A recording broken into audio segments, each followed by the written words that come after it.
Bueno, una vez que estén si llegara a pasar algo, coméntenme, porque ahorita solamente estoy viendo la pantalla de la planeación, chicos, ¿va?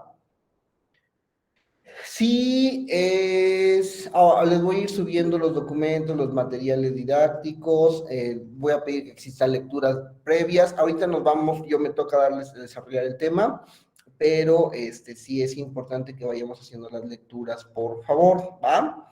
En caso de dudas, sí es necesario que se revise el material y bueno, ya podemos hacer alguna otra situación en los tiempos establecidos de la clase. Yo no tengo problema porque se contacte de vez en cuando por WhatsApp o por algún otro medio. Realmente entiendo mucho las necesidades que existen por parte del proceso de enseñanza-aprendizaje. Solo vamos a utilizar los tiempos de clase, a menos que sea una emergencia o a menos que sea algo de orden superior, ¿sale?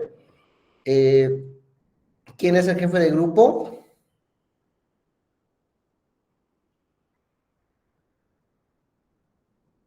¿Quién es qué, profe? ¿El jefe de grupo? Yo, Sergio. Súper. Si hubiera oportunidad, Sergio, con usted me voy a dirigir en función de las grandes situaciones que podamos ir teniendo, acuerdos, las inquietudes que tenga el grupo, adelante, ¿va? Sí, profe.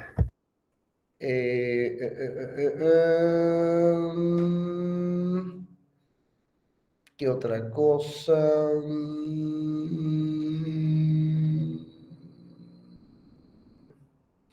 Tengan cuidado de que usemos los correos institucionales, ¿va? Porque a veces nos confundimos un poquito sobre todo los nombres. Si aparece, no sé, nombres como muy extravagantes, la verdad es que no me voy a poder como acostumbrar o no voy a poder normalizar esa situación con la calificación y podemos tener cierto problema a la hora de vaciar las notas.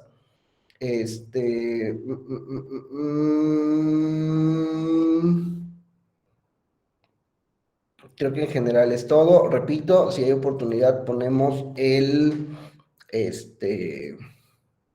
vamos a poner por favor sus cámaras para que me permitan seguir con este proceso. Ya platicamos estas partes, pudimos ver más o menos los temas. ¿Quieren que le demos una revisión a los temas, a lo que va a venir en el contenido? Lo contamos ayer, pero si gustan, vamos leyendo parte por parte. No sé, los demás quieren.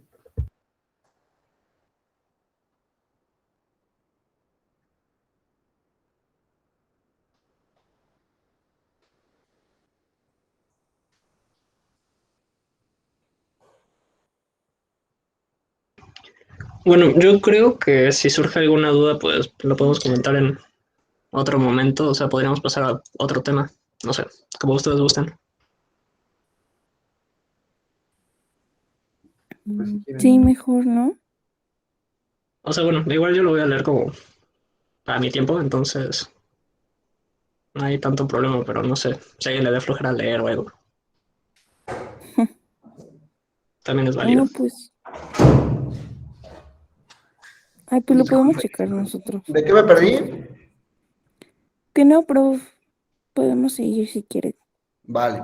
En cuanto a las planeaciones, ya creo que el contenido se encuentra dentro de lo que tendríamos que ir revisando.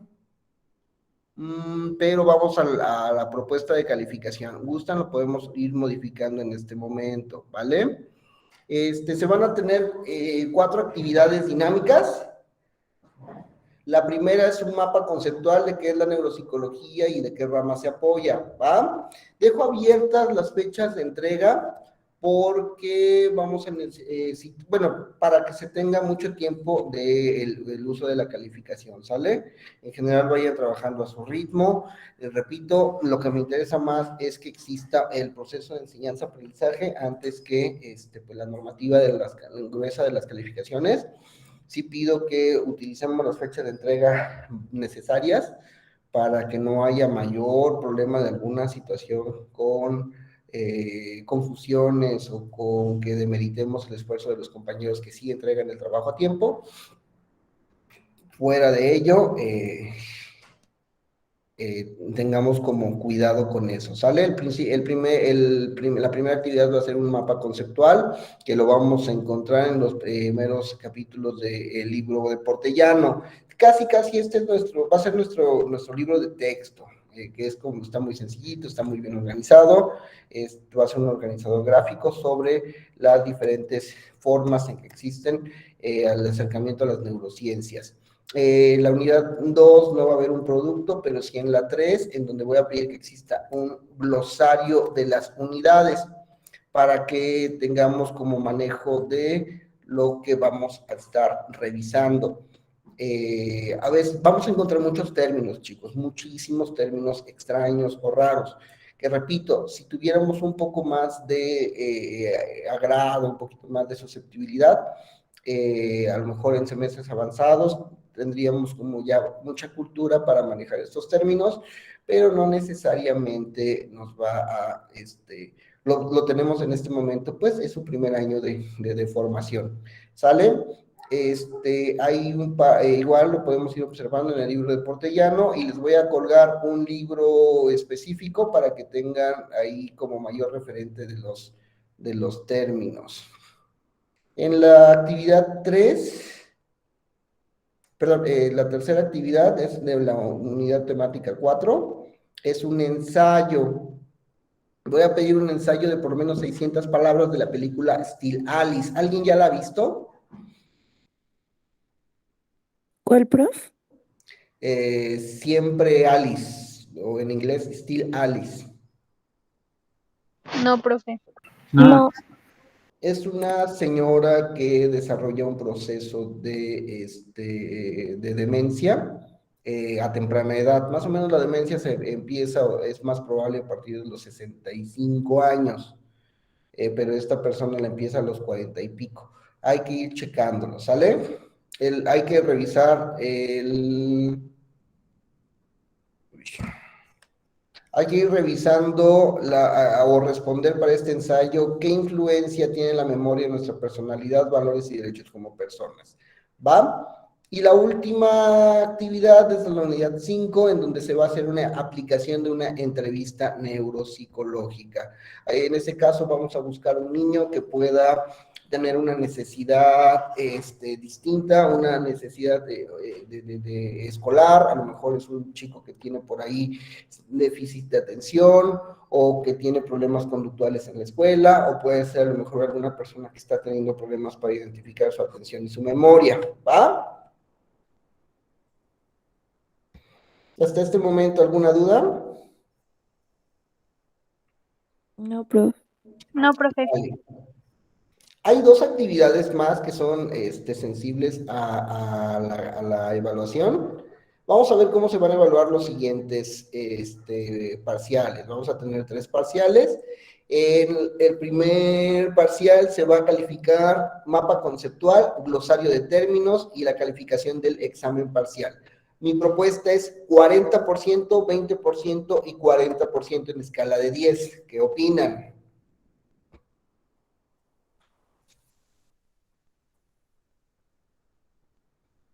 Está bien, ¿no? Súper. Siguiente parcial, vamos a calificar el ensayo de la película, vamos a calificar un ensayo de un capítulo del libro, El hombre que confundió a su mujer con un sombrero. El libro es grueso, son 250 páginas.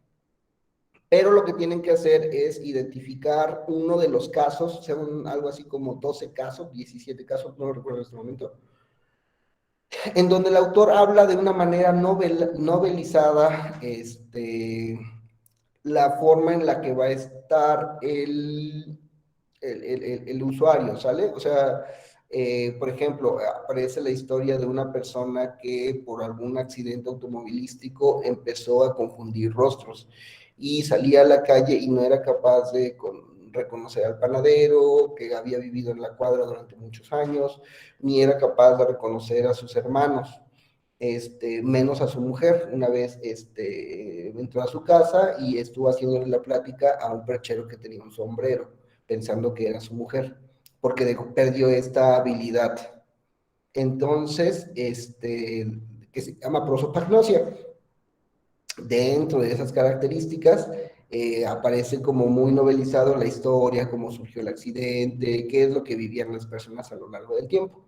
Mi intención es de que podamos escoger uno de esos casos, uno de esos capítulos, y podamos hacer un ensayo sobre ese caso en específico. Y el examen parcial. En ese caso, propongo la repartición de 30, 30 y 40.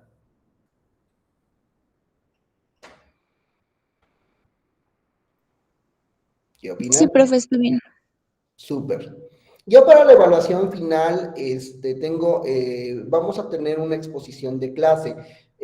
Hay procesos psicológicos que tendríamos que ir revisando a pie puntilla, que es atención, memoria, función ejecutiva, cálculo, etcétera, etcétera, etcétera, etcétera.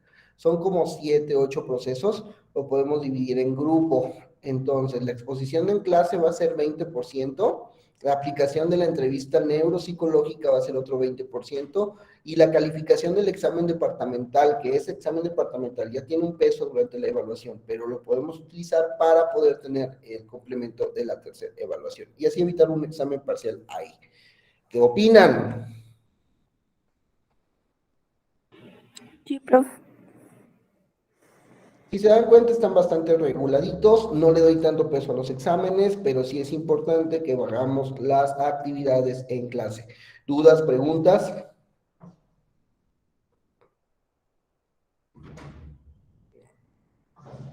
Hasta el momento no, profe. No, Súper. profe. ¿Mm? Ah, no, nada que no.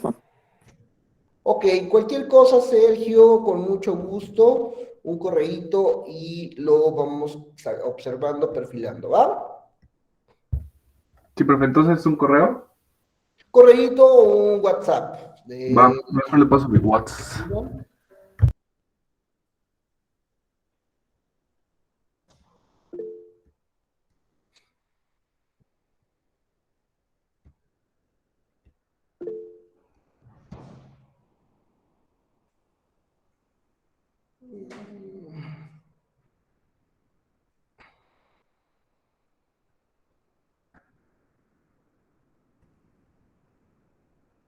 Ahí se ve bien la presentación. Sí, sí, sí. Súper. Pues vamos a empezar ya con lo que son los temas de la clase. Ya pudimos observar el día de ayer, para quien no estuvo, tenemos chat. Sergio, muchas gracias por el número. Si pueden, me mandan un mensajito para que nos tengamos por ahí, me manda un mensajito para que tengamos por ahí lo que se va a ocupar, ¿va?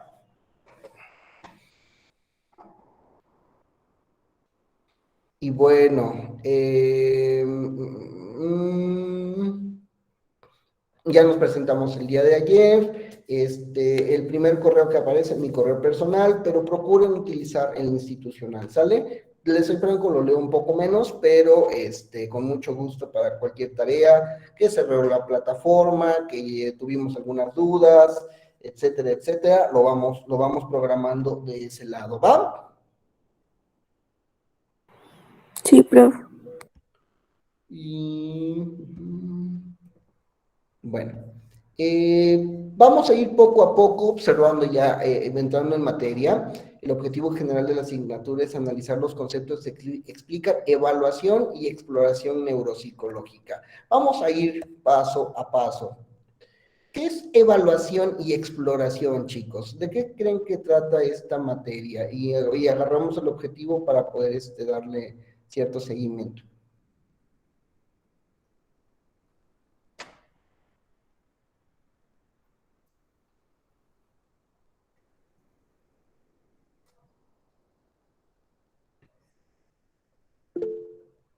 Jan.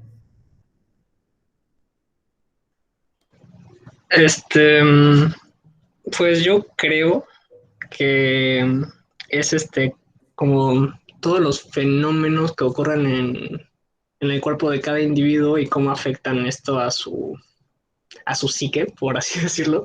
Ujú. Y no sé, me imagino que hay cosas mucho más complejas, pero creo que eso sería como la parte más básica o mínimo por definición de neuropsicología. Ok. Ya cuando llegamos a un momento de entender la psicología, en lo que podemos hacer, en lo que se conviene que podamos ir realizando, encontraremos que muchos de los neuropsicólogos se dedican sobre todo al proceso de evaluación. ¿Alguien en su pasado le hicieron alguna prueba psicológica o neuropsicológica? Alguien que por ahí en prepa, en primaria, le dijeron, ¿sabes qué? Tú tienes trastorno de déficit de atención, o ¿sabes qué? Hemos visto que tú eres una persona muy brillante, entonces queremos saber cuál es tu aprovechamiento, cuál es tu IQ. Sergio, Bárbara también. ¿Cómo fue esa experiencia? Cuéntenos. O es otro comentario al aire. No es experiencia. Bueno, es raro. Cuéntenos El, si tienen la oportunidad. el de neuropsicología, ¿a qué se refiere? Es que igual me hicieron un estudio es que no me acuerdo cómo se llama ese estudio, donde te dicen que no duermas y al día siguiente tienes que dormir porque te hacen, es que no me acuerdo cómo se llama ese estudio. Ese estudio se llama electroencefalograma. Ese también me hicieron. Ese es un estudio que nos ayuda mucho a tener el control de cómo se encuentra cierta actividad eléctrica en el cerebro. Ok, a lo mejor pasó algún accidente o a lo mejor vieron una conducta un poquito extraña, exótica y que por ahí nos ayudó. Ya me llegó su mensaje, Sergio, gracias. Bárbara, cuéntenos su experiencia. Es que no sé si fue tanto como neuropsicología, lo que es neurofeedback. Ujú. Bueno, a mí me conectaron cables a mi cabeza mientras me hacían ejercicios como leer o ejercicios de matemáticas o de habilidad me ponían como cochecitos y tratar de sacar, no sé, el anaranjado. Y pues sí era cansado en el aspecto de que tenías que estar muy concentrado y al final de todo sí fue no fue solo un día, sino fueron como un mes, tanto para darme el diagnóstico como para darme un apoyo porque yo tengo un poco de déficit de atención y no me acuerdo qué más. Y entonces me dieron como las herramientas para poder esto aplicarlo a la escuela para no distraerme tanto o para mejorar la dislexia. Exactamente. Bárbara nos cuenta una gran experiencia. ¿Sabes qué? A mí me conectaron algunos cables, yo apliqué algo que se llama neurofeedback. Este neurofeedback lo que nos hace es mantener los canales de atención muy activos para poder tener cierto control, cierta metacontrol, un control mental durante ese proceso. Entonces, eso es algo muy, muy, muy conveniente. Sin embargo, dentro de la práctica de la neuropsicología, a veces empieza como un poquito antes. Hoy hay algunos métodos de electrónica que permite al neuropsicólogo hacer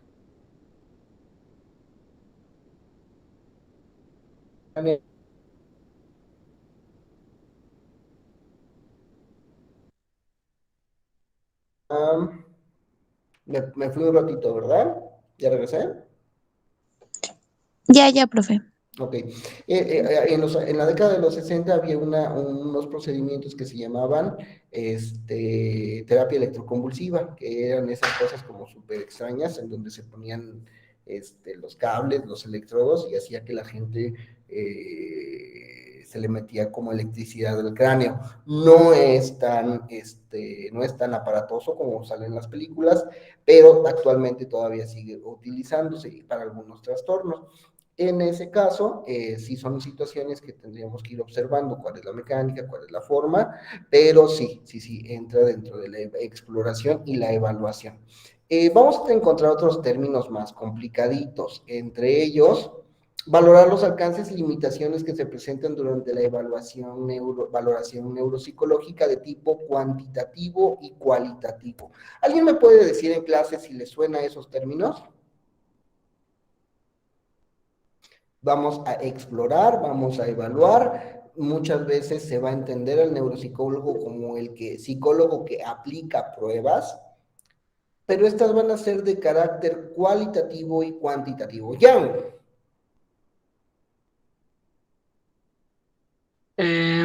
Cualitativo es ¿cómo se dice? Como de calidad, diciéndolo como muy burdamente. ¿Ok? Y cuantitativo es como de cantidad. Muy a la ligera, obviamente, que supongo que es mucho más complejo, pero eso es lo que hemos visto en otras clases. Exactamente. ¿Alguien más quiere complementar el comentario que nos hace Jan?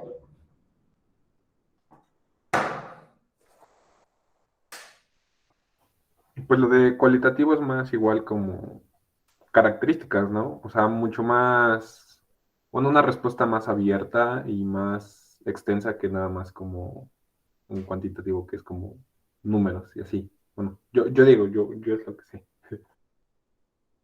Ok, vamos a pensar en algún ejercicio, ¿les parece? Imaginemos que nosotros ya somos los neuropsicólogos reconocidos en toda la ciudad de Puebla y estamos acostumbrados a tener esta situación de observar a nuestros usuarios, cada vez que entran a el consultorio.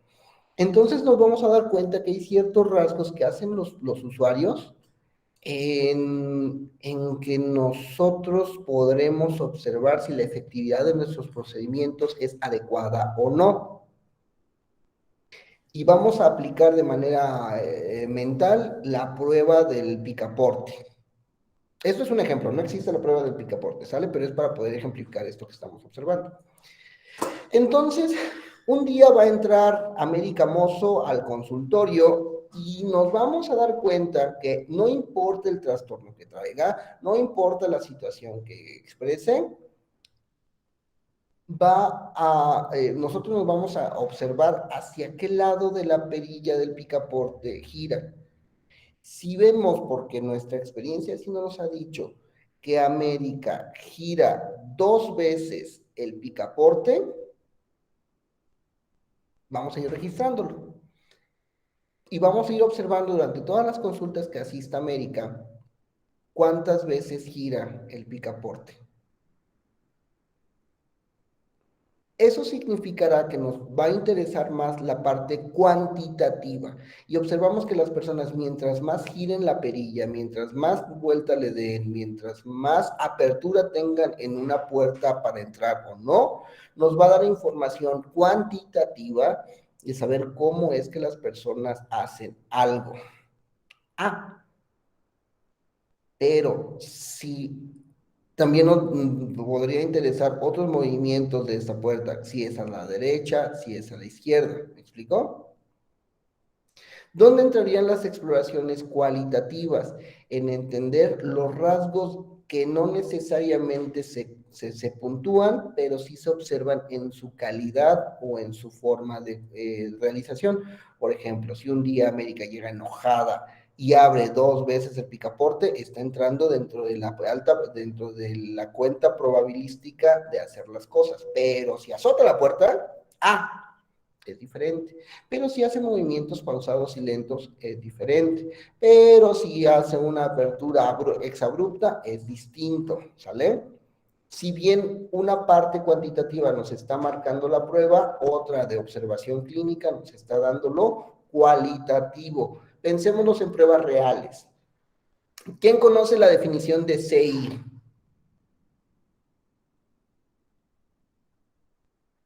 Aileen, que creo que no la conozco. Cuéntenos la definición de CI, y si no nos lo dice, va Valeria. Ay, profe, no me la sé. No se presentó ayer, ¿verdad? ¿No llegó ayer? Sí, profe, pero tenía un poco de mala conexión, entonces me sacaba cada rato. Bueno, no lo recuerdo. Vale. Sí, sí, profe. Cuéntenos, Según yo, es el coeficiente intelectual. ¿ok? Ese que, cómo se dice, en qué se come, qué significa. Bueno, según yo, ¿cómo le podría decir? Según yo, hay niveles, ¿no? Del coeficiente intelectual. Se realizan pruebas para medir cuál es el nivel que tú tienes. Y dentro de esas pruebas hay una media, que esa media, digamos que es en la que deberíamos, no sé si estoy escogiendo la palabra correcta, pero deberíamos pertenecer todos o tener todos. Ujú. Y también, no sé cómo, creo que hay pruebas también si tienes un coeficiente intelectual bajo, es porque a lo mejor existe algún fenómeno en tu cerebro o algún no sé, alguna anormalidad, y por lo mismo va cuando tienes un coeficiente intelectual alto. Muchas veces también se encuentran fenómenos o anormalidades en el cerebro, pero pues sí, no sé si estoy bien. Muy bien, entonces dice la doña Vale.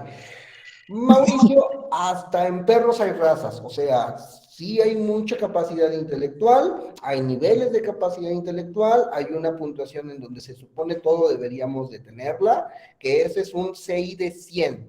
Técnicamente, por una característica de media estadística, todos deberíamos de tener 100 porque 100 es el promedio, 100 es digamos que lo que todo el mundo saca. Pero a lo mejor yo tengo 147, que es el coeficiente intelectual de Spider-Man, o yo tengo 185, que es el coeficiente intelectual en el universo Marvel, Tony Stark. Bueno, eh, pero a lo mejor también nos podemos ir para el otro espectro de la tabla, el otro espectro de la campana de Gauss, en donde vamos a encontrar personas con 70, con 80, con 90, ¿sale? Estas personas significa que son más o menos humanos. No, Entonces, los psicólogos se empiezan a poner rudos, ¿no? Porque no se supone que todos somos unicornios especiales de Dios, no necesariamente. Las habilidades intelectuales para tener una muestra representativa necesitamos puntuaciones cuantitativas, o sea, sí organizar a los puntajes de las personas como los proponen en un continuo, en donde va a haber uno mejor que otro, y uno peor que otro. Esto hablando de promedios, ¿sale? Y quien haya hecho una prueba de inteligencia, por ejemplo, alguna escala Wechsler, como WISE, como WISC, que son muy cotidianas para realizar en las escuelas, sabrán que algunas preguntas tienen mejor puntaje que otras, que comprender algunas habilidades matemáticas tienen mejor características que otras, en general, ¿sale?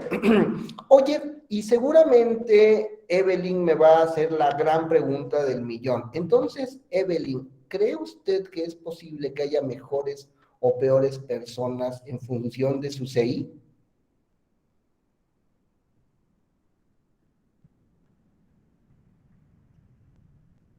Evelyn Itzel Arenas García.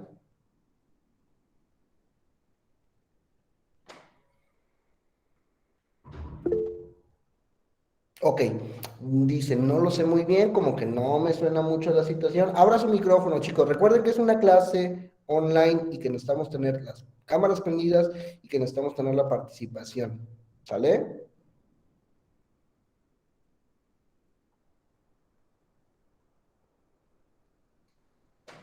Ok, profe. Vale. no sé si esté como que, ay, no sé cómo se diga, se me fue la palabra, pero no sé si esté enlazado completamente o tenga mucho que ver, pero muchas veces los criminales, digamos que más buscados, los más peligrosos, en su mayoría tienen un coeficiente intelectual alto. En, Entonces, en algunos casos, claro. ajá, en algunos casos. Es curioso, porque no necesariamente por ejemplo, asesinos seriales son las personas más brillantes. Los asesinos seriales que no han visto o que no se han encontrado, esos quizás sean más brillantes que los que sí se dejan atrapar, porque se dejaron atrapar. De hecho, hay como muchos reportes en criminología en donde es más preocupante la tasa de las personas, de los homicidios que no están resueltos porque no se sabe nada, a los que se encontró algo. Primero Jan y después Micael, por favor. La pregunta era de si tener un coeficiente intelectual alto es mejor o si hay alguno mejor, ¿verdad? ¿Los hace mejores o peores como personas? Ah, no, para nada. ¿Por qué? Pues porque tengo entendido que el coeficiente intelectual va más como como un aspecto en específico que creo que era la resolución de problemas, no estoy completamente seguro. Pero el punto es que eso no te hace mejor persona para nada, tampoco tenerlo bajo.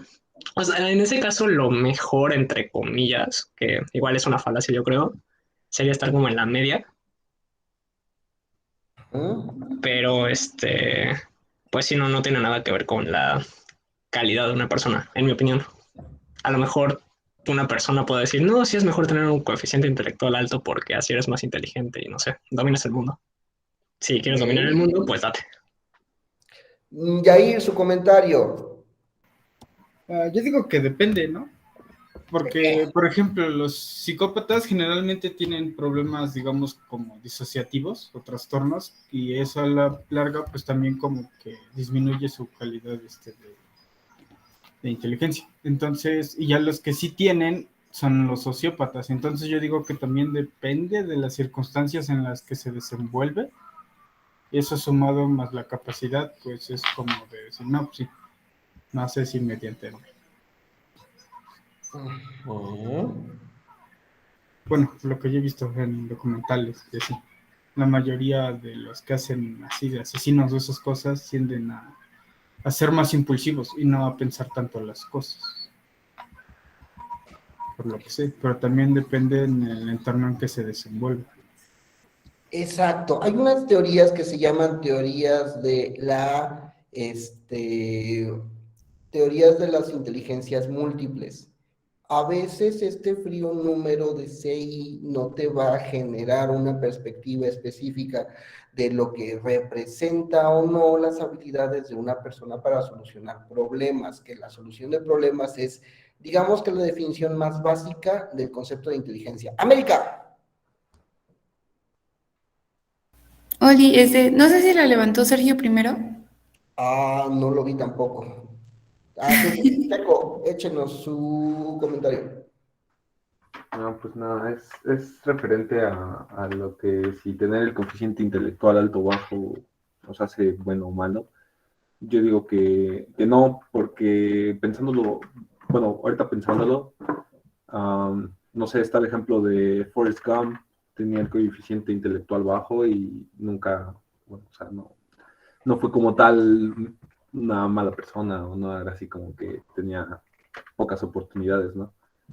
Entonces, pues realmente tener el IQ alto, bueno, el coeficiente intelectual alto o bajo, no es como que nos hagas hacer mejores o inferiores a otras personas. Estas medidas se desarrollan por necesidad, porque para la selección de grandes masas era importante tener una medida que quitara, o mejor dicho, que facilitara mucho el proceso de selección para determinados puestos o rubros. Sirve, sí, claro, mucho, pero no necesariamente dicta el resto de la vida. América. Con relación a la pregunta que hizo Lofe, pues ahora sí que el coeficiente intelectual, pues, mide las capacidades, las habilidades, pero siento que lo que hace buena o no una persona, pues igual son los valores que se inculcan, ¿no? Así que, pues, me voy por esa idea. Y precisamente las formas en que nosotros vamos a estudiar a las personas va a ser una combinación de todas estas características y herramientas cuantitativas, pero también de las habilidades cualitativas que se presentan a lo largo de, ¿va? O sea, ¿cómo vamos a buscar esta situación de cualificación? Imaginemos que tenemos una mente prodigiosa, una memoria prodigiosa, una memoria que me permite a mí acordarme exactamente de cada uno de los rasgos de maquillaje de la foto de Aileen, pero de cuál es más o menos el tamaño promedio del cabello de Janet René Ruela Sozán, y eso me lo voy a llevar hasta la tumba, ¿no? Teniendo esas características de memoria, ¿me garantizan un éxito académico o un éxito profesional? No, porque eso solamente es una habilidad cognitiva que yo tengo súper desarrollada. Hay un cuento breve de Borges que se llama Funes el Memorioso, que él está atrapado dentro de la capacidad de recordar todo lo que ha vivido por siempre. Entonces no es capaz de desengancharse de cuando su mamá no le quiso comprar el caramelo cuando tenía 4 años y a los 5 años sí se lo compró y no le perdona esa parte porque cómo es que no lo cuidó a los 4 y después sí a los 5. ¿Me explicó? Lo que vamos a estar observando dentro de las valoraciones neuropsicológicas son funciones psicológicas, funciones como la atención, como la memoria, como el proceso de toma de decisiones, como la habilidad de algo que está muy de moda, que se llaman funciones ejecutivas, que lo iremos viendo a lo largo de la clase.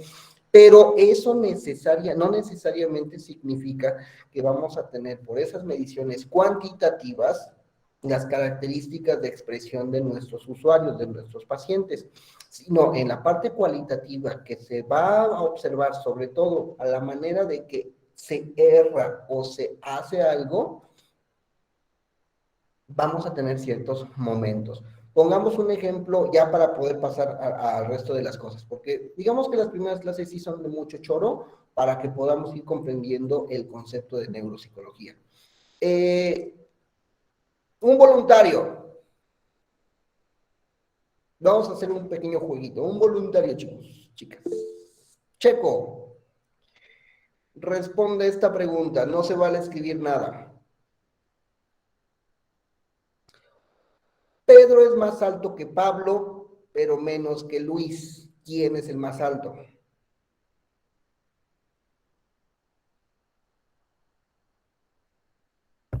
Pedro es más alto que Pablo, pero menos que Luis. ¿Quién es el más alto?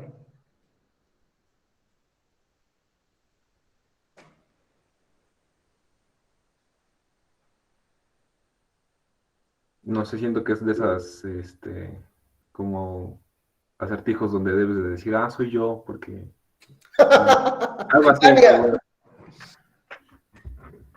Luis, Va. ¿Quién me explica cuál serían las observaciones cualitativas del intento de Sergio? Yo digo que la experiencia que ya he tenido con esos acertijos, porque normalmente es como la del camión. No es un acertijo. Esta prueba es una prueba estándar para poder observar cierta habilidad mental. No se vale que se escriba nada porque sería un apoyo. Si se dieron cuenta, ¿qué fue lo inmediato después que Sergio hizo cuando escuchó la proposición del problema? lo repitió. Exactamente, Mariana. Mariana, muy hábil, está entendiendo que Sergio tuvo que meter otra vez la información a su bucle fonológico para poder reescuchar la instrucción y poder hacerse una estructura mental. Si nosotros permitimos que se escriba, en ese escribirlo voy a buscar un bucle de información visual para poder hacer una comparación. Pedro es más alto que Pablo, pero Menos que Luis. menos que Luis. ¿Y qué nos repitió Vania? ¿Cuál fue la respuesta de Vania? Dijo Luis, ¿no? ¿Eh? Yo dije Luis. Va. Lo cuantitativo es Luis. Lo logró, palomita, puntuó. Pero lo importante es poder rastrear las características de exploración cualitativa que tuvo Sergio. ¿Me explicó? porque así sabemos cómo está trabajando el proceso psicológico dentro de la estructura mental de Sergio.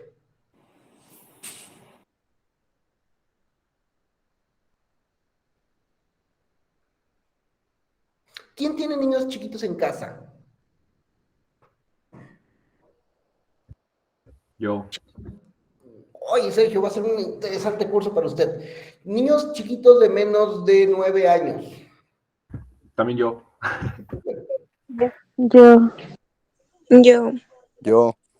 Todo lo que digan yo, les reto a hacer lo siguiente. Ya saben quién es Piaget. Sí, pero no me acuerdo tanto, pero sí.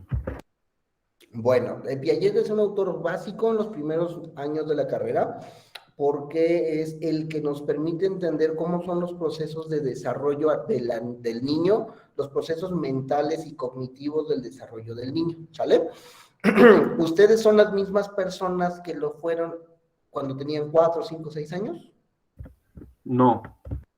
¿Qué ha cambiado, además de la talla, además del peso, además de su imagen física? La personalidad. Y dentro de ello es porque su desarrollo emocional, en donde antes o estaban tristes o estaban felices, se volvió más complejo, ¿no? Deprimidos, extasiados, eufóricos, maniáticos, etcétera, etcétera, etcétera, es porque las experiencias de vida nos han permitido escalar durante todo ese proceso de desarrollo. Ahora bien, tomen un puñado de dulces, sienten a un niño en una habitación vacía y pónganle ese puñado de dulces en el escritorio. Díganle al niño, si tú pasas 35 minutos acá sin tocar un dulce, estos dulces son tuyos, te los puedes comer. Pero si pasas 35 minutos sin que tú te los hayas comido, te doy el doble de dulces. ¿Qué creen que van a hacer los niños? Comérselos en el momento. ¿Por qué, Vania?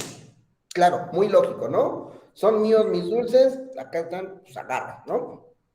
Ujú. Si estos niños no tuvieran 9 años y si tuvieran unos 12 o 13, ¿qué creen que pasaría? Esperarían. ¿Mm? Esperarían. ¿Por qué? ¿Por qué la diferencia de conducta entre un momento y otro? Porque un niño menor de 9, 10 años, pues prefiere tener las cosas en el momento, ¿ves? ¿Pero qué me espero? Si puedo comérmelo ahorita. Y eso lo entiendo, pero ¿cómo se explica? ¿Por qué? ¿Qué cambia de 9 a 12? Evelyn. ¿Sería porque los de 12 en adelante tienen más control que los pequeños? ¿Por qué? Solo cambiaron de talla, solo cambiaron de peso. Porque su cerebro está más maduro, ¿no? O sea, el razonamiento para ellos de decir, ok, son más dulces el ratito. ¿Qué parte del cerebro? O sea, sí, pero si yo llego padre de familia contigo, Vania, contigo, Evelyn, y les digo, oigan, mi hijo no quiere hacer la tarea, he intentado decirle por 1001 formas, mi hijo de 9 años, por 1001 formas que tiene que hacer la tarea para que pueda aprobar el curso y no le gusta la tarea, pero tiene que hacerla porque así se aprueban las clases, pero no la quiere hacer. ¿Usted qué me van a responder? ¿Es que su cerebro todavía no está tan maduro? Espérese a los 12. No, pues no. Jan. También creo que, bueno, de lo anterior, creo que Claro. influye no sé cómo explicarlo, pero creo que es como la percepción, por así decirlo, del tiempo, porque para un niño, como que mientras más pequeño, por así decirlo, como que percibe el tiempo más lento o media hora es muchísimo. Entonces, como que mientras más va creciendo el nene, pues como que menos le importa eso. No estoy seguro si aplica acá. Hay mucho de eso. De hecho, dentro de los estudios en neuropsicología, cuando se estudia la percepción del tiempo en pacientes con esquizofrenia, se observa que los pacientes con esquizofrenia tienen un desarrollo temporal muy diferente al nuestro. Para ellos el tiempo pasa más lento, para nosotros no. Para nosotros los sanos, ¿no? Que vamos a tener esa situación de normalidad como con mucha apertura, ¿va? Aunque se explica un poquito mejor por las áreas de desarrollo frontal o prefrontal, ¿sale? Tenemos una parte en el cerebro que así como se desarrolla nuestro cuerpo, se va desarrollando de manera lenta. Cuando los niños nacen son capaces de mover sus extremidades, las extremidades amplias, y conforme va pasando el tiempo y vamos aprendiendo movimientos, somos capaces de utilizar movimientos finos. Pero el uso de dedos aparece por ahí del año 2 o 3, y por ahí de todavía el afinamiento de muchas de las articulaciones que tenemos, sobre todo y que las vamos adquiriendo con la lectoescritura. Pero bueno, eso son otras cosas, ¿no? Eso ya lo habrán visto en desarrollo, en desarrollo humano, o eso ya lo habrán visto en sus procesos de otro tipo de clases. Vamos a ir integrando esa información. Entonces, cuando tenemos estas características de desarrollo, sí es importante que podamos checar, que podamos ir observando lo cuantitativo y lo cualitativo. Lo cuantitativo sería, el niño comió los dulces o no los comió. ¿Por qué? Por la cualificación, por lo que espera, qué tiempo espera. ¿Cuáles son los primeros dulces que utiliza? Son la parte cualitativa. Que repito, muchas veces nos va a servir más. ¿Por qué? Porque la parte cualitativa nos está diciendo cómo se encuentran estas personas dentro de estas situaciones de vida. Oigan, si recuerdan sus clases del semestre pasado, estoy diciendo una barbaridad. ¿Quién me dice cuál es la barbaridad que estoy comentando?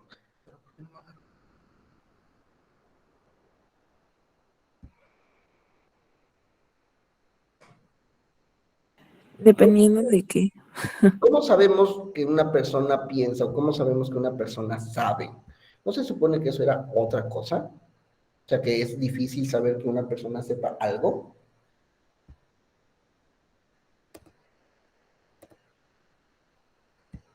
Pero bueno, eso iremos viéndolo a lo largo de esta clase. Entonces, dentro de los propósitos de la clase, en esta clase sí vamos a revisar el conocimiento y la identificación de alteraciones de las funciones psicológicas superiores. ¿Qué es una función psicológica superior? Las que no son inferiores.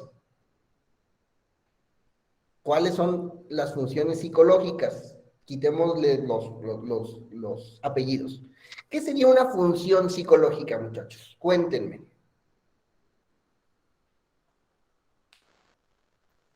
¿No son lo de la memoria y el aprendizaje y todo eso?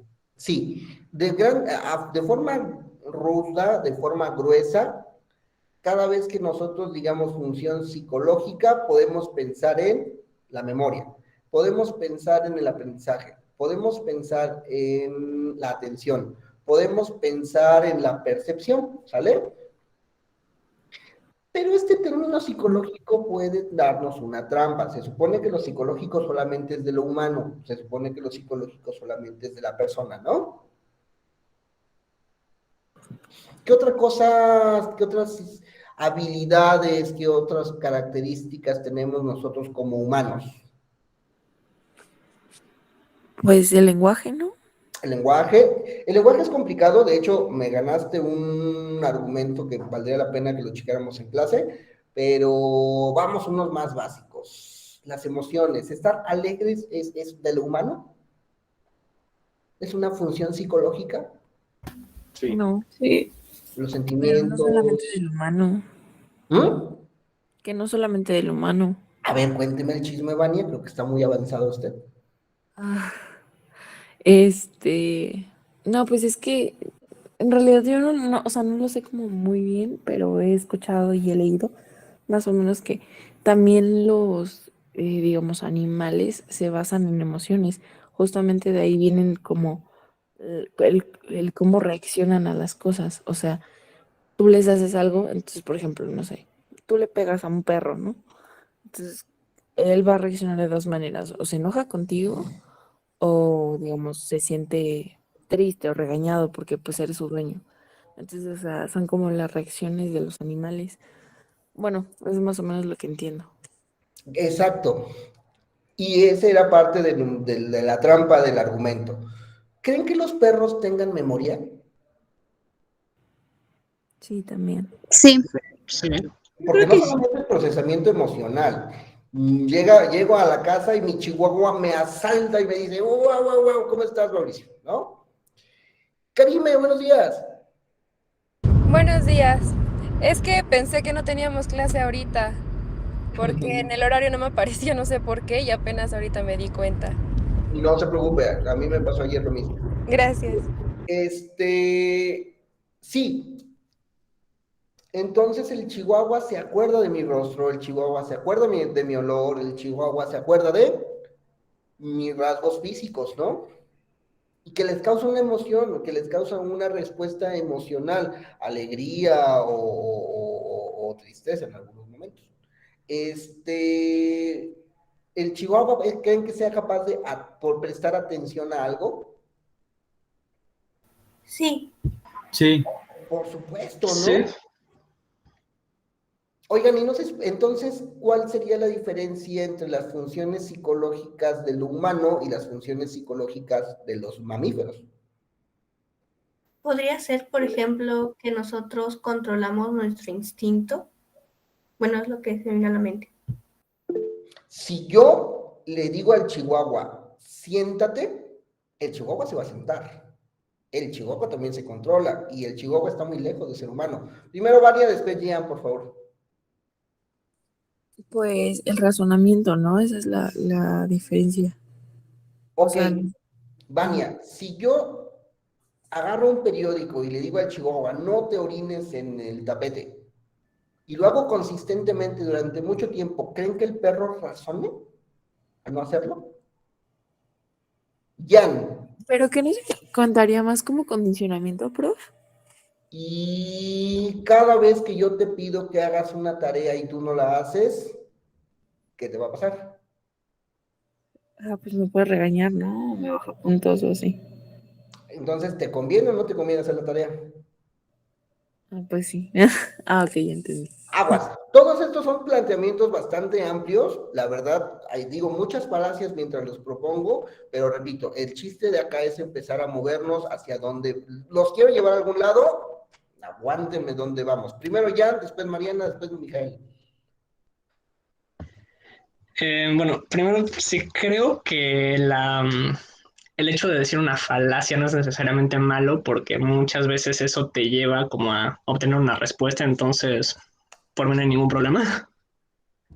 Este, y este, tal vez me estoy yendo hacia otro tema, pero creo que el hecho de que como somos humanos, realmente no podemos comprender en su totalidad cómo funcionan otros seres. Entonces la psicología tiene que ser meramente humana porque pues es lo único que conocemos. No sé si vaya por ahí como el tema. Podemos encontrar como similitudes, sí, pero lo estamos viendo desde nuestra perspectiva humana porque pues, nunca vas a ser un perro. Y pues sí hay como ciertos patrones que es como toda la parte instintiva y pues sí, igual somos súper condicionables como cualquier otro ser vivo tal vez. Pero pues sí no dejan de ser similitudes vistas desde la perspectiva humana. Parte de lo que, de ese razonamiento nos los propone Portellano durante el capítulo que les voy a pedir leer la próxima semana. Sí, sobre todo la neuropsicología se enfoca a los procesos psicológicos superiores de lo humano, aunque hay vertientes en la ciencia que nos permiten entender estos procesos psicológicos a partir del procesamiento de modelo animal. Con las ratas, con los cerdos y con los perros hemos aprendido muchísimo de las formas de características del proceso humano. Por ejemplo, Pavlov, en su condicionamiento operante, nos hizo entender cómo es que nosotros se nos antoja un tamal cada vez que escuchamos los tamales. ¿Me explico? Y dentro de ese proceso, claro que debemos de tener mucha cautela en el momento de entender las diferencias entre uno y el otro, pero a veces sí, la misma forma en la que se parece la memoria como nosotros la tenemos, aparece en los animales y pareciera que no, pero incluso en los animales de convivencia. Mariana, cuéntanos el chisme, díganos todo ahora. Uy. Ya no me acuerdo qué había preguntado, pero y no sé si tenga que ver, pero creo que era la diferencia, ¿no? Entre algo de los animales y nosotros. ¿Cuál sería la diferencia entre los procesos psicológicos de los animales y los procesos psicológicos de nosotros? Es que no sé si esté bien, pero había pensado en el lenguaje, por ejemplo. Y se nos adelantó, están muy bien educados, muy bien conocedores de precisamente cómo el lenguaje es de los pocos procesos psicológicos superiores que nosotros tenemos. ¿Por qué? Alguien listillo me dirá, Mauricio, estás equivocado, el lenguaje no es exclusivo de los humanos. El lenguaje también lo tienen algunos animales, por ejemplo las abejas, por ejemplo algunos insectos. Sí, pero esas características son distintas, tienen un tipo de lenguaje diferente. Otro listillo me va a decir, Mauricio, yo tengo un gato que cada vez que se baña me dice, también hay pericos que pueden hablar, también hay chimpancés que pueden aprender lenguajes a señas. Sí, pero el desarrollo del lenguaje a partir de ciertas áreas que tenemos en el cerebro se vuelve otra rama, se vuelve otra categoría, y el lenguaje es de las pocas habilidades psicológicas superiores que lo tendremos que ir observando. Cuando entremos a Luria, a la observación de Luria y cómo propone Luria con Vygotsky, la manera en la que se estructura la mente en nosotros, vamos a encontrar mucho del sentido del comentario. Mijael, perdón. Sí tiene razón, pero no del todo depende de las habilidades psicológicas, porque los animales comprenden totalmente sus idiomas. Entonces yo también siento que es la capacidad física, bueno, su fisionomía de los animales para hablar como nosotros, porque el chimpancé puede hablar y entender señas y puede aprender, pero no puede producir palabras o oraciones específicas porque sus cuerdas vocales no están diseñadas para armar las frases como nosotros los hacemos. Igual de las capacidades de memoria, hay aves que tienen la capacidad de pensar a futuros, de planificar, igual que nosotros. Entonces, se ha visto que también tienen cultura y tienen múltiples cosas que nosotros no tenemos. Entonces, siento que tanto el hombre como el animal, ya que nosotros en sí somos animales, que nos pusimos el término hombre ya es un poco diferente. Entonces, siento que sí tienen algo de diferencia, pero la verdad no es tan grande, sino que no conocemos realmente las capacidades de los animales y cómo se desenvuelven. Porque el perro tiene memoria, pero no tiene la capacidad, digamos, como que de unir esos recuerdos. Porque si ves un perro que se hizo pipí, lo regañas, no vas a saber por qué lo regañaste, a pesar de que se hizo pipí. Entonces, si lo haces al momento, ya sabe que, cabrón, hice pipí, me regañaron. Entonces, eso ya lo relaciona y ya tiene esa memoria, ya tiene ese recuerdo de saber, si hago pipí, pues me van a, no por la palabra, pues me van a cagar, ¿no? Entonces, siento que es tipo así. No sé si esté bien, si esté mal. Yo siento que es así por lo que he visto, por lo que he investigado, etc. Sí, pero aguas. Decir lenguaje, estamos hablando de decir palabras mayores. O sea, una cosa es un sistema de símbolos y signos que representen algo, y otra cosa es decir características de idioma. De hecho, en el momento filogenético en donde nosotros nos desarrollamos humanos, es cuando nosotros nos volvemos Homo sapiens sapiens, que es, digamos, que nuestra rama filogenética dentro de la estructura de la evolución. Antes de eso, compartíamos genes y compartíamos rasgos con neandertales, con algunas otras variantes de nuestra proposición anatómica, de nuestra proposición como mamíferos. Pero apareció un área que se llama área de Broca y apareció una área específica que se llama área de Wernicke.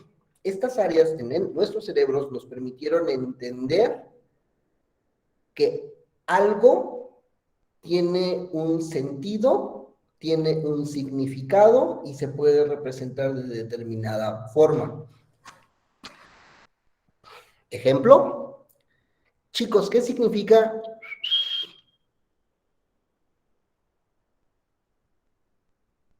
Un saludo, ¿no? ¿Qué significa? ¿No? Mover. Silbar. Que nosotros tengamos la capacidad de poder atribuir algo a un ruido, que es simplemente un sonido, eso se llama lenguaje. Ah, ok. Y esas características las tenemos por Wernicke y por Broca, por áreas muy claras en nuestro cerebro que se desarrollaron después de una variabilidad increíble de sucesos que ocurrieron. Te la creo, Ay,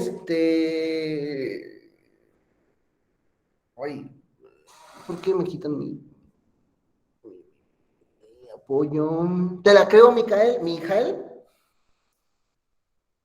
Si me explicas que al acercarte a un perro callejero y tomar algo del piso rápidamente, ¿por qué el perro echa a correr?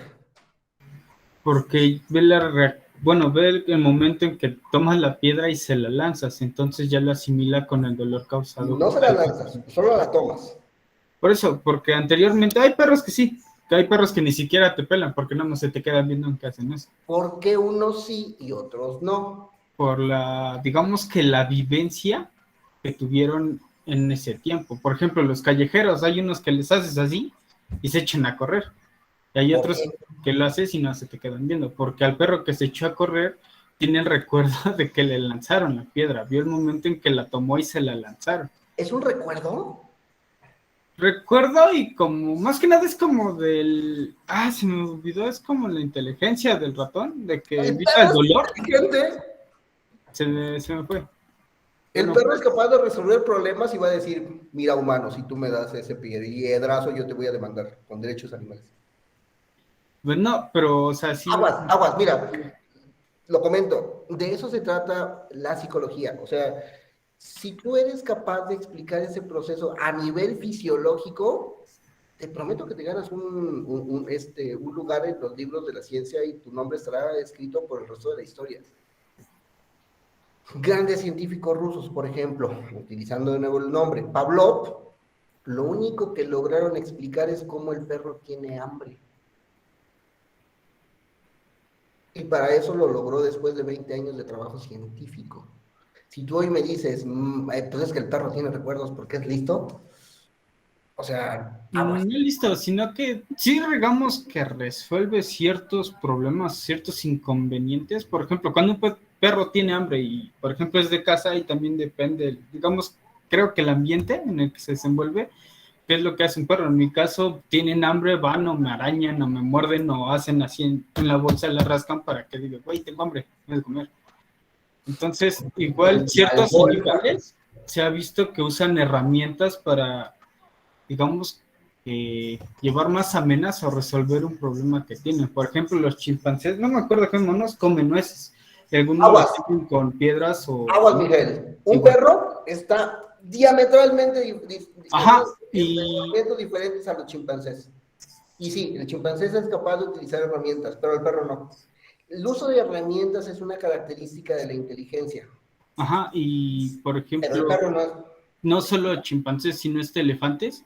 Hay un estudio donde le pusieron igual las mismas. ¿Me vas a hablar de chimpancés o me vas a hablar de elefantes? Sí, pero entiendo que tienes una perspectiva del modelo animal y nosotros como humanos podemos estudiar las características de acción de todos estos modelos animales que nos dan perspectivas o nos dan pauta a entender el propio, porque ese es el último objetivo, que podamos entender nuestro proceso de inteligencia y nuestro proceso de aprendizaje.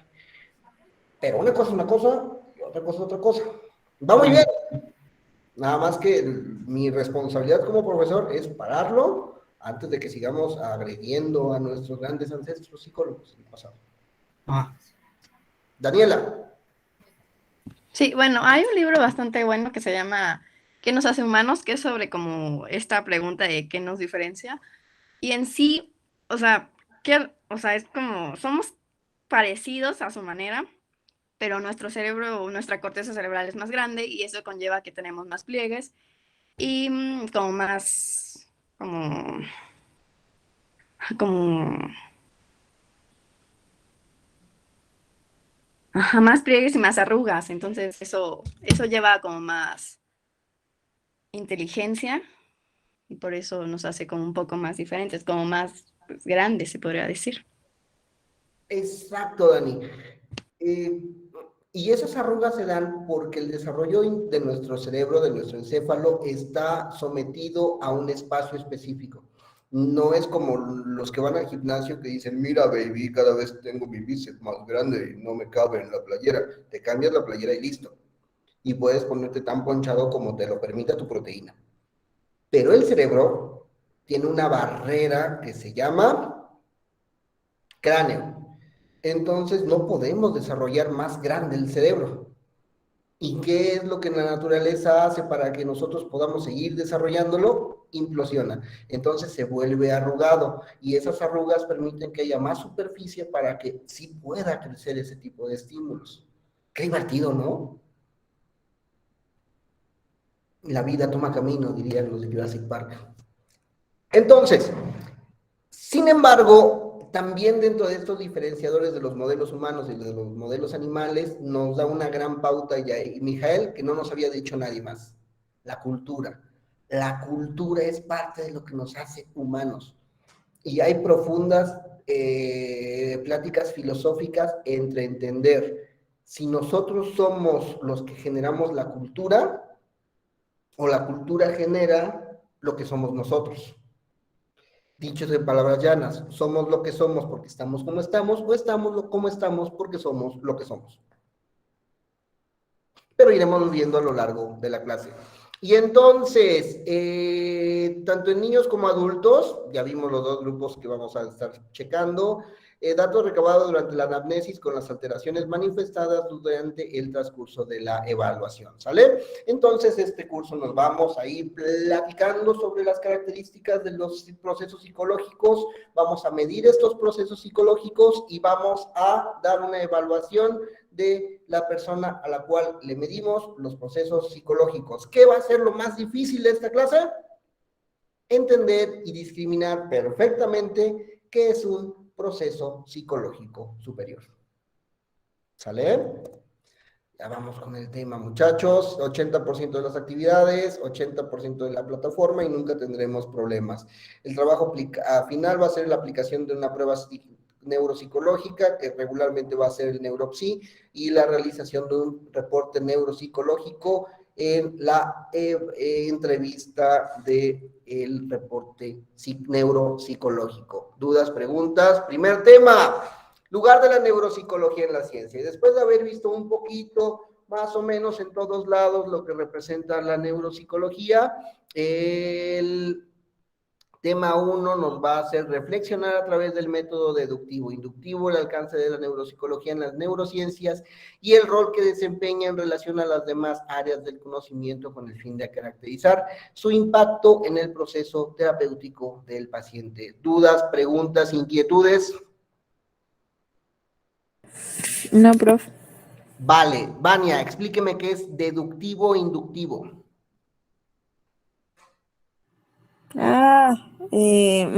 No lo tiene que hacer sola, puede pedir apoyo de algún compañero. Por ejemplo, Paola no la he escuchado, Estela no la he escuchado, Wendy no la he escuchado, Samani no la he escuchado. Ok, es que no me acordaba, pero ya me acordé. Deductivo es de lo que va de lo general a lo particular. Okay. Y el inductivo es de lo particular a lo general. O sea, en realidad, pues no sé cómo, bueno, digamos como una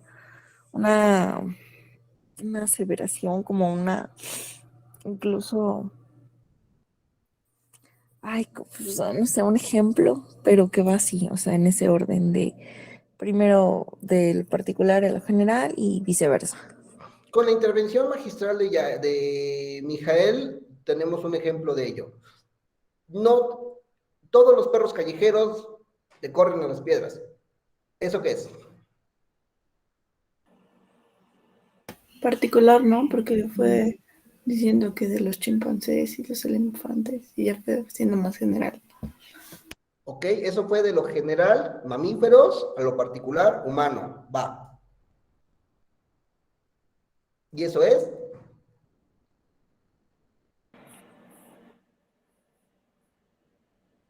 ¿No es Eso es deductivo? inductivo, creo. Tenemos algo que se llaman teléfonos. Regularmente nuestros teléfonos tienen algo que se llama Google. o un aparato medio raro, una ventana que se dice Google. Búsquenlo. Ah, pues sí, ay, ese ejemplo que dimos era deductivo. Súper. El perro de mi casa no entiende cuando se orina, entonces los perros de las casas no entienden cuando se orinan. Inductivo. Inductivo. Ok, Estela. Ya la escuché. Yay. Pero antes de que podamos pasar a entender un poquito cómo la neuropsicología se desarrolla con las neurociencias, me gustaría que pudiéramos entrar en un último dilema filosófico del día de hoy. El dilema mente-cerebro. ¿Alguien había visto una imagen similar a la anterior?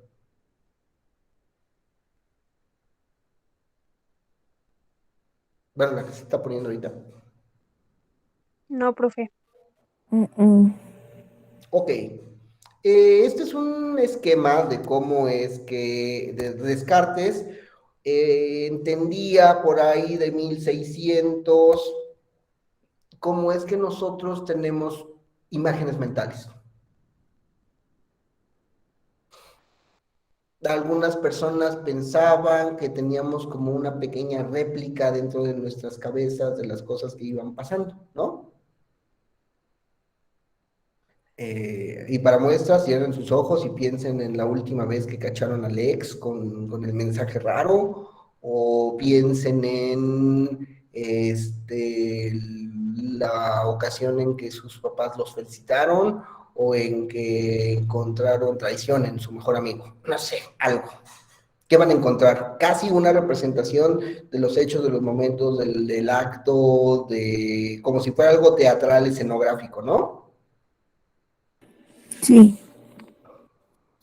Bueno, entonces más o menos de esa manera nos intentábamos explicar cómo es que ocurren los hechos mentales.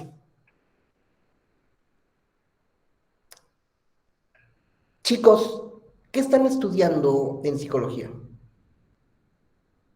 ¿Qué quieren descubrir? ¿Por qué dedicarse a una carrera tan mal pagada, tan obtusa, ¿no? Digo, ¿a quién le interesa las emociones? ¿A quién le interesa el alma de la gente?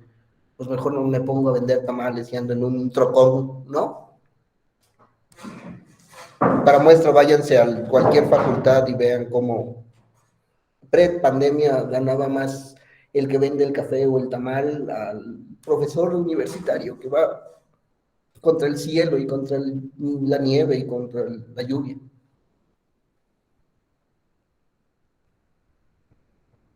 ¿Por qué dedicarse a esto? ¿Qué estamos estudiando? ¿Qué estamos haciendo? Jan.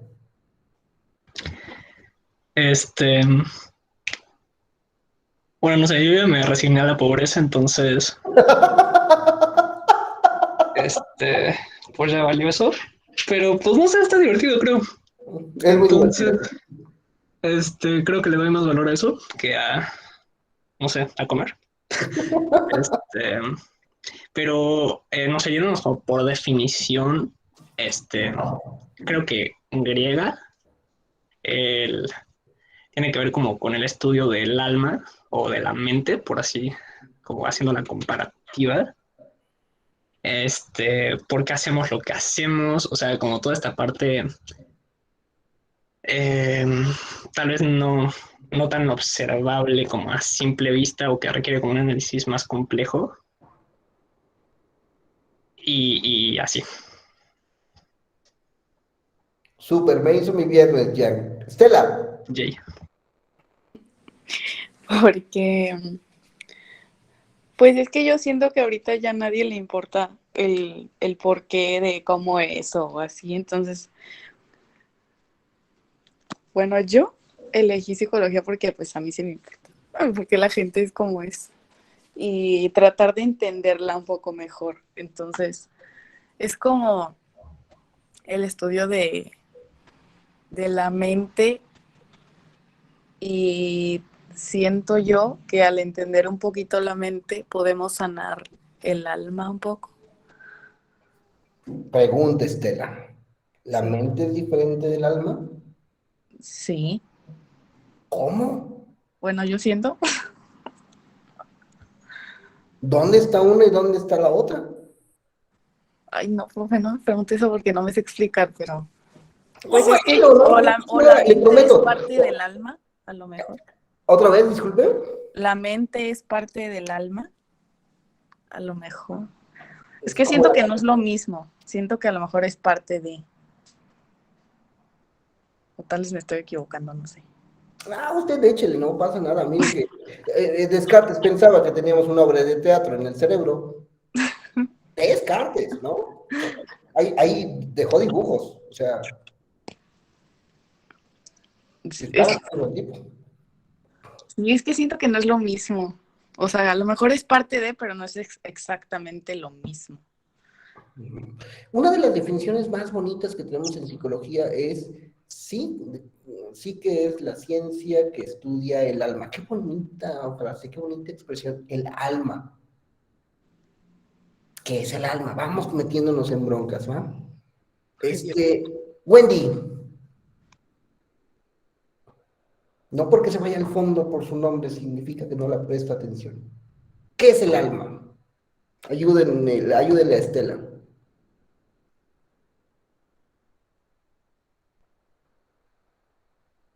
¿Puedo yo? Aguanten. Denle oportunidad.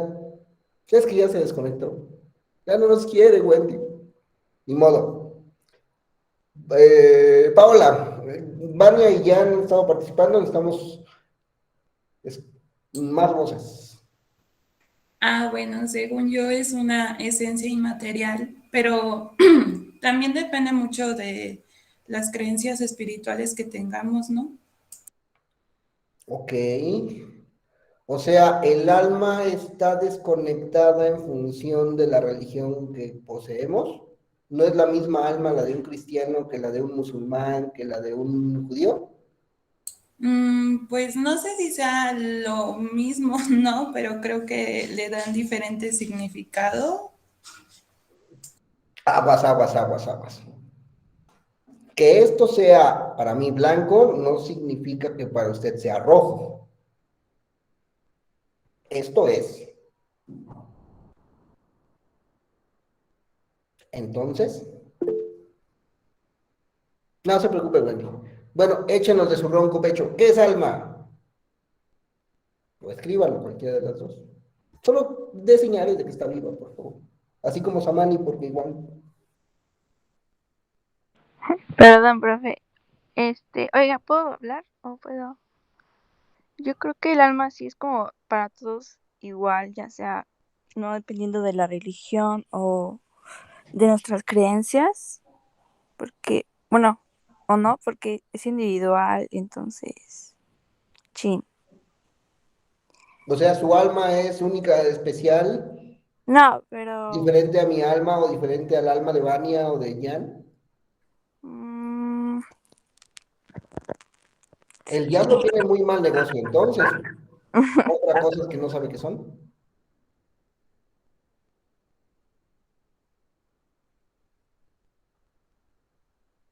¿Samani? yo creo que entonces no, todas las almas somos iguales. En esencia, en propiedad, en forma. Voy a ir soltando el tema del alma para irnos proponiendo con el de mente. ¿Por qué? Porque al final del día la mente, que en otro término elegante podemos llamarle conciencia, están unidas, porque no sabemos dónde se encuentran. ¿O sí? Vania, Bueno, yo lo que creo es que, por ejemplo, el cerebro es como o sea, como la parte material, ¿no? Lo tangible, pues, digamos, este tejido, todo ese conjunto de células, eso sería el cerebro. Y la mente sería lo que nosotros, el cómo nosotros procesamos todas las cosas por medio de ese tejido que es el cerebro. Eso es más o menos lo que yo entiendo entre cuál es la diferencia entre mente y cerebro. Pero bueno, puedo retomar un poquitito lo del alma. Es que más bien, o sea, no es como que yo quiera decir algo sobre el alma, más bien quería preguntarle a usted algo sobre el alma. ¿Alguna vez ha escuchado usted la teoría de los 21 gramos? Ujú. ¿Usted qué opina acerca de ella? Se supone que por ahí un listillo hizo pesar a un cuerpo humano cuando estaba vivo y lo comparó con el peso cuando se fue, cuando murió. Ajá. Corren los reportes de ese experimento que fue porque hubo una mala calibración de la báscula. Eso está muy padre. Pensemos que en verdad no estuvo mala calibrada la báscula porque se intentó replicar el experimento y no dio resultado, o sea, no se marcó diferencias entre el gramo entre una persona viva y una persona muerta. A pesar de eso, pensemos que tiene algo de sentido. Significaría que el alma tiene materia porque tiene un peso. Significaría que el alma se encuentra en algún elemento de cada una de las uniones de nuestras células que se dan por estas uniones hidrógeno-carbono de muchas de las estructuras de los trillones de células que tenemos. Súper, ¿dónde está? Eso sería lo realmente interesante. Porque 21 gramos es suficiente, o sea, sí es un peso considerable. ¿Dónde se encuentra tangentemente? Sería algo muy interesante de explicar, que es tan escurridiza como el concepto de mente. Jan.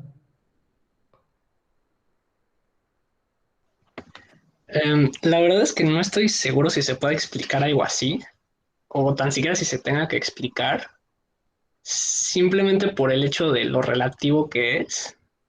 Y como es algo hasta cultural, tal vez, no estoy 100% seguro, como cada religión o teología le da como su explicación y a fin de cuentas la idea del alma es un fenómeno hasta mágico, podría decirse.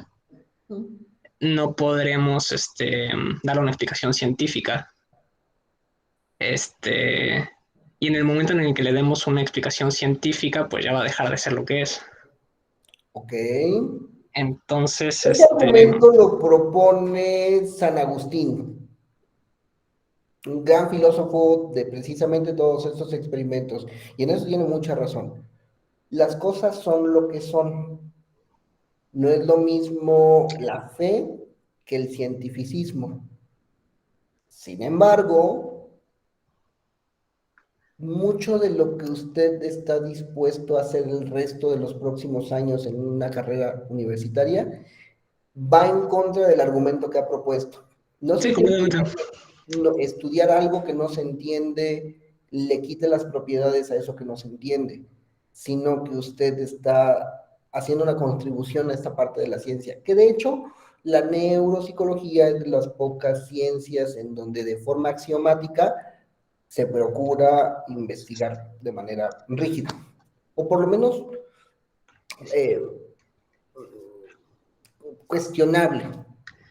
Sí, creo que el chiste es cuestionarlo todo y no sé, simplemente decir como datos que ha dicho otra persona como para cada quien crear como su propia idea de lo que es la realidad. Y ahora sí va como lo que quería comentar de respecto a lo que dijo del papelito, creo que era. Cada quien le da por así decirlo, nombramos las cosas con este patrón común que es el lenguaje. Y ahí es donde hacemos por así decirlo, la realidad. pero depende de, pues, de tu cuerpo, de esta parte física, como tú lo observas. O sea, no estamos 100% seguros si lo que yo defino como algo blanco es lo mismo que el otro define como algo blanco. Entonces, es fascinante.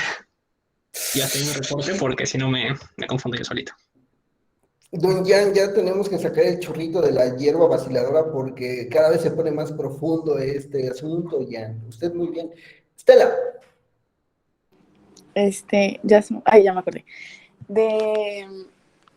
El alma, siento que eso que hablaba de las religiones, todos la conocemos como alma, pero a lo mejor cada religión le da como un sentido diferente y un cuidado diferente, porque hay religiones en las que dice que debes cuidar el alma haciendo meditación y bla, bla, bla.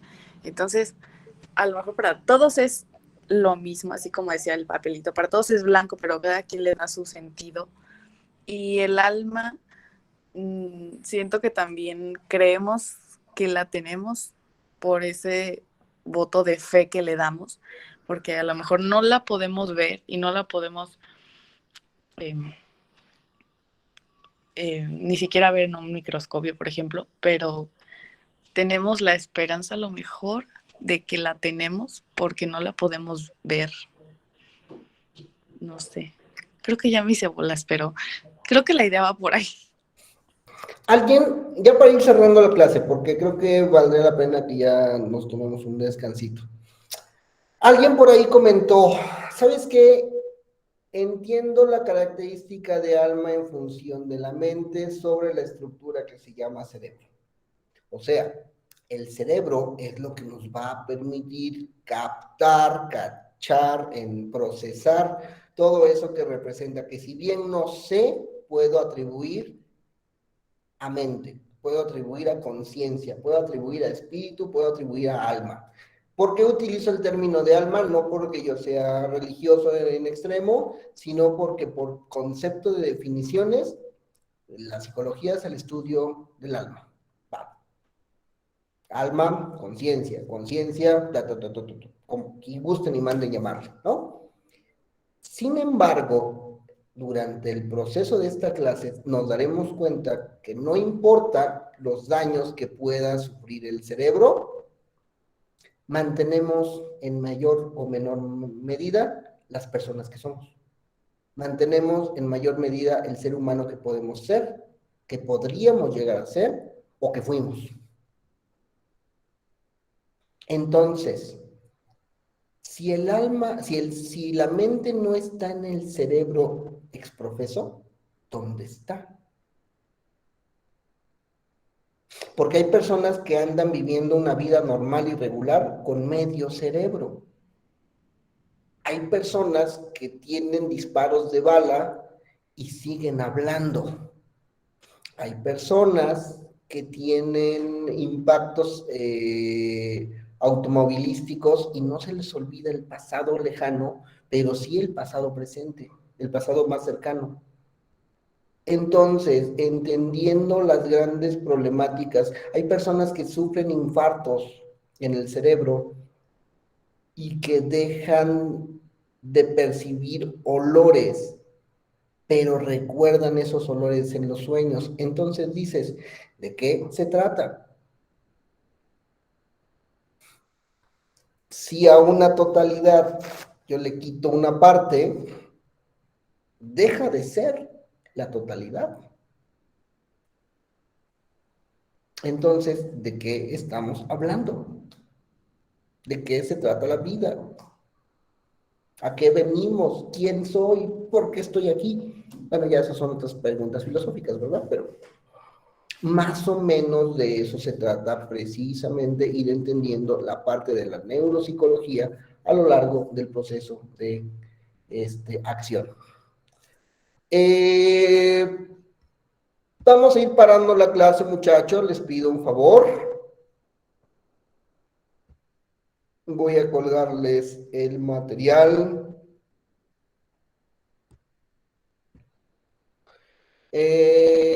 Necesito que se basen en este capítulo, el capítulo 1 de Introducción a la Neuropsicología por Portellano. en donde vamos a tener un referente de la neurociencia como referente de la neuropsicología, vienen algunas tablas, es un capítulo chiquitillo, lo leemos para la próxima clase que nos va a, se va a tratar de dónde se encuentra la neuropsicología en comparación a las otras ciencias. ¿Dudas, preguntas? No, prof. Les prometo, solamente nos vamos a poner filosóficos, quizá las próximas 5 o 6 clases. Ya después vemos un poquito más de cosas técnicas. Pero si no nos ponemos filosóficos en este momento, a lo mejor no vamos a entender cuál es el papel de la neuropsicología. Hoy se los digo rápido, el neuropsicólogo es el que te aplica pruebas, el neuropsicólogo es el que te da tu CI, el neuropsicólogo es el que te dice cuál es el trastorno que se tiene.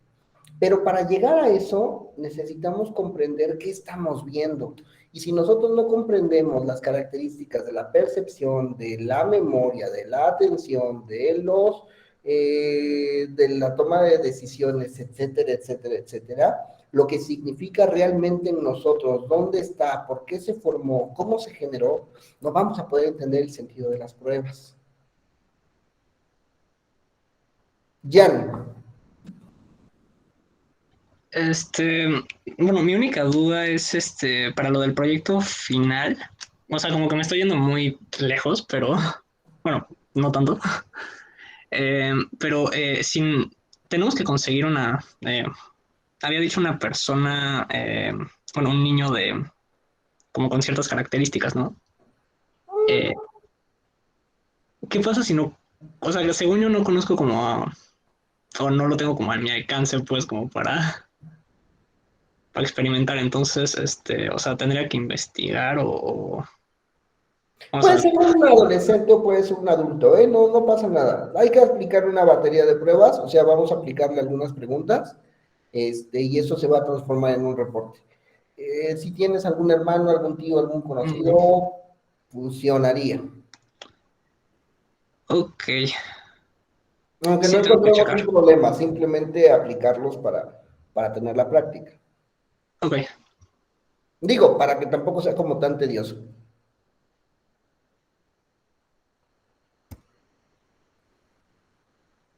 ¿Dudas, preguntas, comentarios, inquietudes, muchachos? Prof, de lo que vamos a leer es el capítulo 1. Sí, el capítulo 1 del libro de Portellano, por favor. Los voy colgando en la plataforma. Todo lo tengo el sábado en la noche, por favor. Ok, prof.